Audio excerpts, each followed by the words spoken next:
আসসালামু আলাইকুম। আজকে আমরা একজন 30 ফিটের বিশিষ্ট ব্যবসায়ীর খোঁজ খবর নিব, তার ব্যবসা বাণিজ্য কেমন হলো। আসসালামু আলাইকুম ওয়ালাইকুম আসসালাম। ভাই, আপনার ব্যবসা বাণিজ্য কেমন, ঈদ উপলক্ষে কেমন গেল? জি ভাই, আলহামদুলিল্লাহ। বছর ঈদুল আজহাতে মাসাল্লাহ খুব ভালো বেঁচেছি এবং খুব ভালো বেঁচবো। আমি খুব আছি, ভালো বেঁচতে পারবো ইনশাআল্লাহ, বিশ্বাস। রোজার ঈদ থেকে কোরবানির ঈদ কেমন বেচা কেনা হলো? রোজার ঈদে বেশি না কোরবানির ঈদে বেশি? পুরোটাই প্রায় সেম হয়েছে, ঢাকা শহরের ব্যাপার তো সেম সেম। রমজান মাসে প্রায় 3 লাখ টাকা বেচি, এ মাসে প্রায় ধরেন আশা করি 3 লাখে উঠে যাবো। না, রমজান মাসে তো মানুষজন বেশি বাড়ির দিকে রওনা হয়ে যায়, কোরবানির ঈদে মনে হয় মানুষজন একটু কম যায়, এরকম কিছু নাকি? এবছর বেশি গেছে, এবছর সবাই কুরবানিতে আছে, গ্রামগঞ্জে আমার সবাই কুরবানিতে আছে। এবার সবাই যাবে, সবাই আশা ভরসা বড় ছুটি পেয়েছে, তার জন্য সবাই বাড়ি গিয়ে চলে গেছে। এবার তো সব জায়গায় বেশি বেশি বন্ধ হচ্ছে। কি আপনাদের কোনো ঈদ ব্যাপারে কোনো ঈদ নাই? আপনারা কি বাড়ি যাবেন না?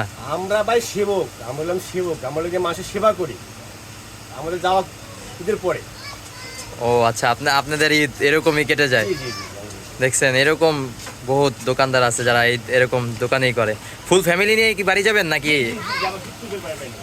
তো আপনার বাড়ি কোথায়? এটা কি বাড়িটা কি এখানে? আমাদের বাড়ি হলো গিয়া ডিস্ট্রিক্ট বাড়ি বরিশাল বরগুনাতে, তারপর হলো গিয়া ওই বগুড়া জেলা সরি পাশি বাড়ি। মাশাআল্লাহ, আপনার দোকানে তো ভালোই অনেক মালামালি আছে দেখা যায়। ইনশাআল্লাহ আপনাদের দোয়া।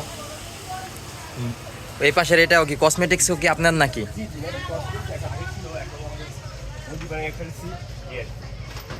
ও, এখানে কি আপনাদের নিজস্ব জায়গা জমি আছে নাকি? ওটা একটা বাড়ি আছে আমাদের, এখানে থাকি, এখানে বাড়ি করছি, ওখানে বাড়ি করছি একটা। আপনাদের দোয়ায়। ও মাশাআল্লাহ, আপনার দোকান তো ভালোই মাশাআল্লাহ। তো আপনি আপনাদের কাস্টমারের উদ্দেশ্যে ঈদ উপলক্ষে কিছু বলতে চান? জি জি।